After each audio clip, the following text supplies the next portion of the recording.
welcome to DoxieMomNews. Today will be a little bit different, but as always, I have my handy sidekick. I've got Miss Peanut with us today. It's raining outside, and they are just kind of a muddy mess, but we'll get through this. I have a very dear friend. Her name is Levita. Hey, Levita, thank you so much for sending this to me. This is an amazing article found on eko.substack.com entitled Override Inside the Revolution, Rewiring American Power. Now, this is a very insightful article on how things are being exposed so quickly. It's a long article, and I'm not sure if I'll be able to stay within my 15 minutes, but here we go. The clock struck 2 a.m. on January 21st, 2025. In Treasury's basement, fluorescent lights hummed above four young coders. Their screens cast blue light across government-issued desks, illuminating energy drink cans and agency badges. As their algorithms crawled through decades of payment data, one number kept growing. 17 billion in redundant programs and counting. We're in. Akash Baba messaged the team. All of it. Edward Kornstein's code had already mapped 3 subsystems. Like Ferreter's algorithms were tracing payment flows across agencies. Ethan Sheratron's analysis revealed patterns that career officials didn't even know existed. By dawn, they would understand more about Treasury's operations than people who had worked there for decades. This wasn't a hack. This wasn't a breach. This was an authorized disruption. While career bureaucrats prepared orientation packets and welcome memos, Doge's team was already inside the payment systems. No committees, no approvals, no red tape, just 4 coders with unprecedented access and algorithms ready to run. The beautiful thing about payment systems, noted a transition official watching their screens, is they don't lie. You can spin policy all day long, but money leaves a trail. That trail led to staggering discoveries. Programs marked as independent revealed coordinated funding streams. Grants labeled as humanitarian aid showed curious detours through complex networks. Black budgets, once shrouded in secrecy, began to unravel under algorithmic scrutiny. By 6 a.m., Treasury's career officials began arriving for work. They found systems they thought impenetrable already mapped, networks they believed hidden already exposed, power structures built over decades revealed in hours. Thank you, Jesus. Their traditional defenses, slow-walking decisions, leaking damaging stories, stonewalling requests, proved useless against an opponent moving faster than their systems could react. By the time they drafted their first memo objecting to this breach, 3 more systems had already been mapped. Pull this thread, a senior official warned, watching patterns emerge across Doge's screens, and the whole sweater unravels. He wasn't wrong, but he misunderstood something crucial. That was exactly the point. This wasn't just another transition. This wasn't just another reform effort. This was the start of something unprecedented, a revolution powered by preparation, presidential will, and technological precision. The storm had arrived, and Treasury was just the beginning. The foundation. Personnel is policy. For decades, this principle, articulated by conservative strategist Troop Hemingway, remained more theory than practice. Previous administrations spent months, even years, trying to staff key positions. Trump's first team saw barely 100 political appointees confirmed by February 2017. Every delay meant another victory for the permanent bureaucracy, but this time was different.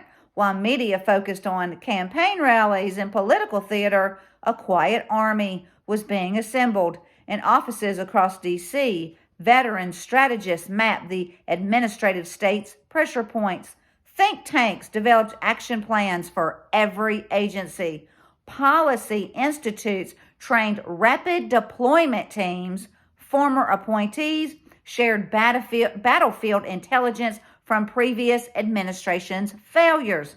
By Inauguration Day, over 1,000 pre-vetted personnel stood ready, each armed with clear objectives, mapped legal authorities, and direct lines to support networks. This wasn't just staffing, it was a battle plan, decades in the making. This is the new normal, Vice President J.D. Vance declared from his West Wing office, studying real-time data flows across agency systems. He's having the time of his life, he added, referring to the president's relentless drive. We've done more in 2 weeks than others did in years. The secret wasn't just speed, it was precision. Instead of waiting for Senate confirmations, the transition team prioritized non-Senate confirmed positions, while Democrats prepared for traditional confirmation battles over cabinet posts. An army of aligned personnel was already moving into place. Strategic positions were identified, legal authorities were mapped, support networks were established. We don't have a lot of time, the president reminded his team daily. 4 years is a lot of time in political life, but it's not a long time in real life. This urgency drove innovation. When DOJ's young coders breached Treasury's payment systems, pre-positioned legal teams neutralized resistance within hours. When career officials tried revoking system access, they discovered DOJ's authority came from the levels they could not challenge. When leaks surfaced, rapid response units fed counter-narratives to alternative media almost instantly. When you look at the people surrounding the president, Vance noted, we're trying to make it sort of easy for him to do what he wants to do in government. When you have the entire team firing on all cylinders, you can get a lot done. You certainly can, Mr. Vice President. The permanent bureaucracy never saw it coming. They were prepared for resistance.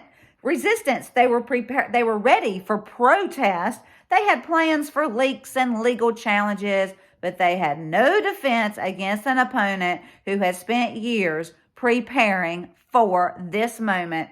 This wasn't just about filling seats. It was about building a machine designed to transform American governance.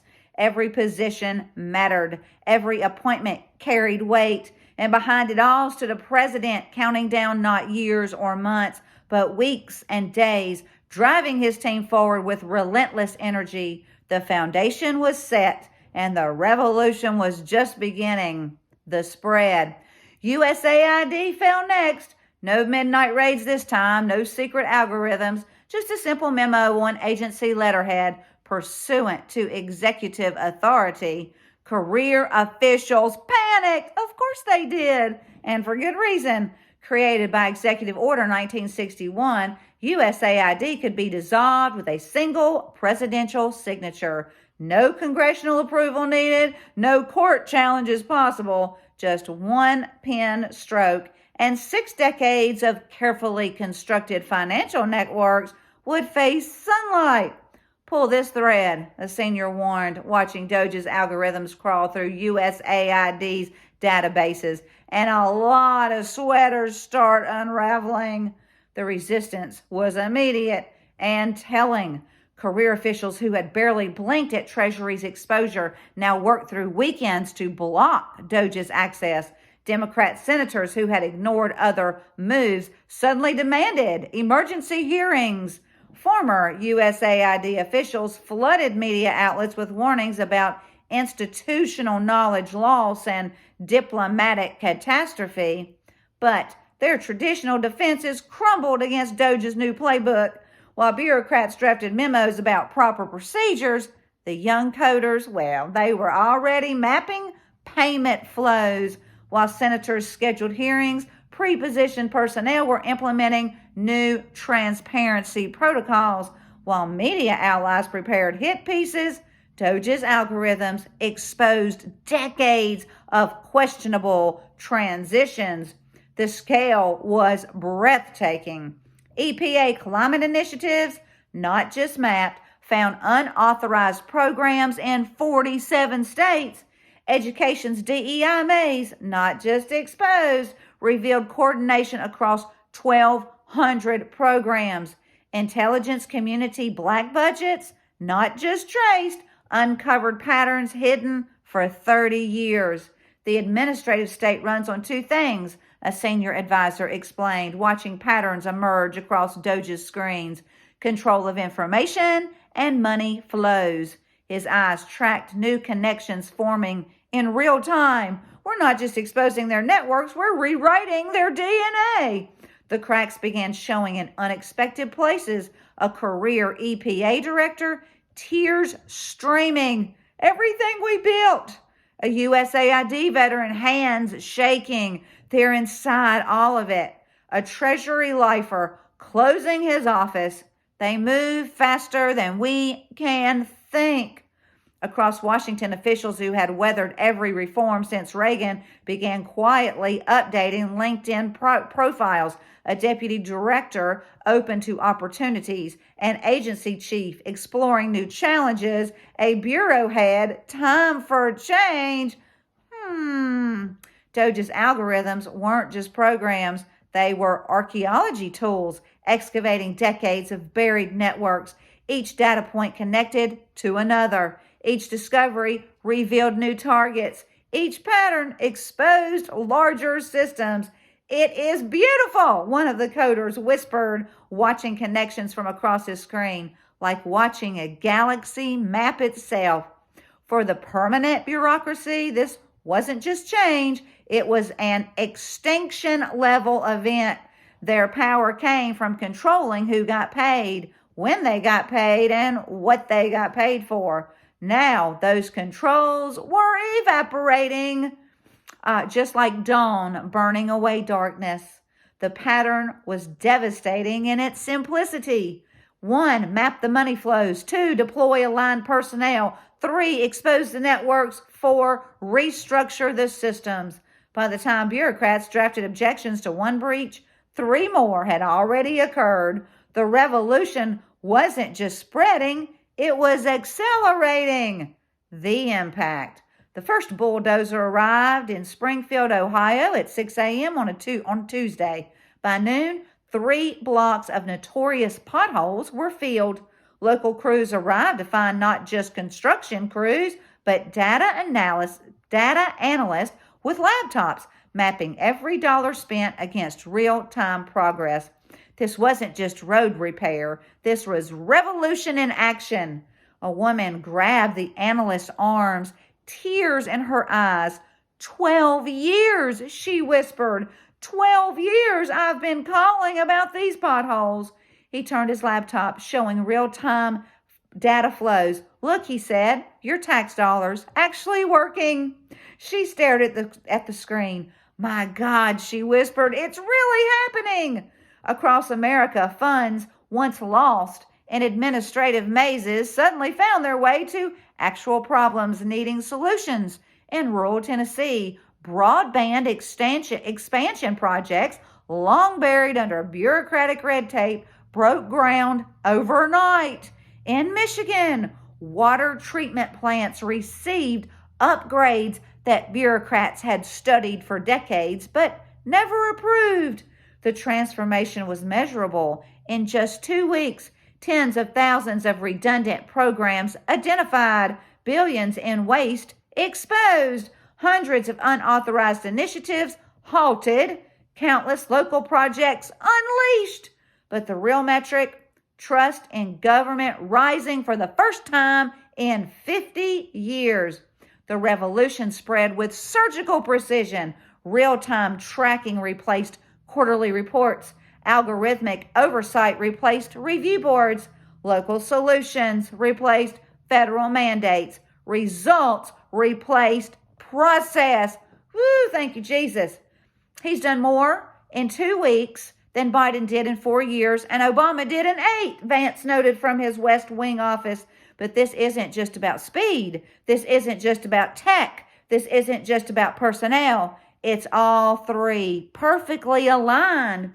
For ordinary Americans, the impact was undeniable. Roads repaired, schools revitalized, water purified. But more importantly, something else was being restored: trust. For the first time in generations, people saw their government not as an obstacle, but as a tool for positive change. The permanent bureaucracy had long operated on a simple assumption: presidents come and go, but they remain. The assumption now lay shattered, replaced by a new reality. When preparation meets presidential determination, nothing is permanent. They thought we'd slow down, Vance said, studying real-time data flows across agencies.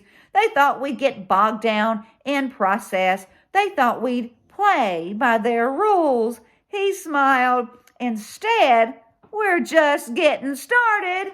The new dawn.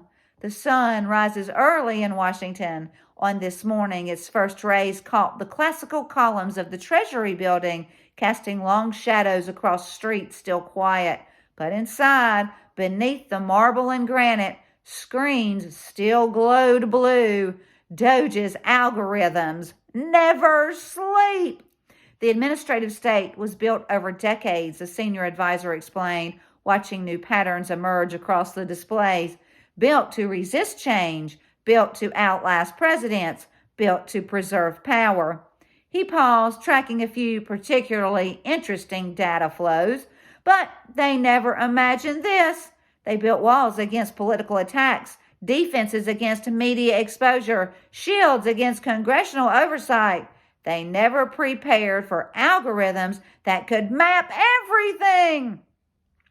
For personnel prepositioned everywhere, for a president who counts every week like it's his last. The numbers tell the story. In Treasury, networks mapped, waste exposed, systems rewired. At USAID, decades of hidden flows revealed, power structures dismantled across agencies, redundancies eliminated, authorities realigned, missions refocused. But numbers aren't the whole story. Imagine changes coming to a community near you. Springfield, Ohio, potholes that plagued residents for 12 years actually disappeared overnight. Rural Tennessee, where children can finally connect to high-speed internet their parents were promised decades ago. In Michigan, people truly drink clean water, while bureaucrats' memos about studying the problem gather dust. This isn't just reform. This isn't just change. This is American governance reimagined. The pace is going to be the same, Vice President Vance declared this week. It's just the priorities that are going to change. The permanent bureaucracy built their administrative state over decades, brick by bureaucratic brick. They thought it would last forever. They thought it was too big to map, too complex to understand, too entrenched to change. They were wrong. 4 young coders with laptops prove that. 1,000 pre-positioned personnel prove that. A president counting weeks proved that. The sun continues rising over Washington. Classical columns still cast their shadows, but inside those buildings, everything has changed. The administrative state finally met its match. Preparation plus presidential will plus technological precision. This isn't the end of the story. This is just the beginning. The revolution isn't just continuing. It's becoming the new normal. And for those who thought the deep state would rule forever, they're about to learn what happens when smart, strategic minds meet determination, when preparation meets opportunity, when a new generation decides it's time for a change. The storm isn't just gathering, it's here to stay. The sun continues rising over Washington, but now, for the first time in generations, it illuminates something new. A government that works, a bureaucracy that serves, a system that delivers. The revolution isn't just beginning, It's already won.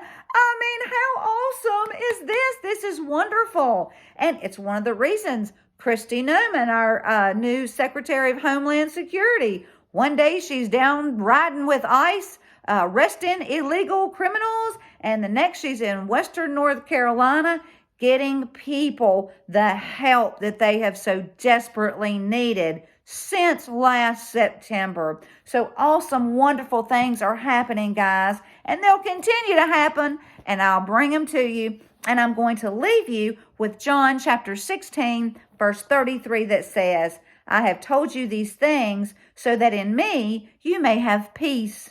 In this world you will have trouble, but take heart. I have overcome the world. Well, if you like this video, please give it a thumbs up. Thank you so much for tuning in. Till next time, this is Doxie Mom, and God bless you all.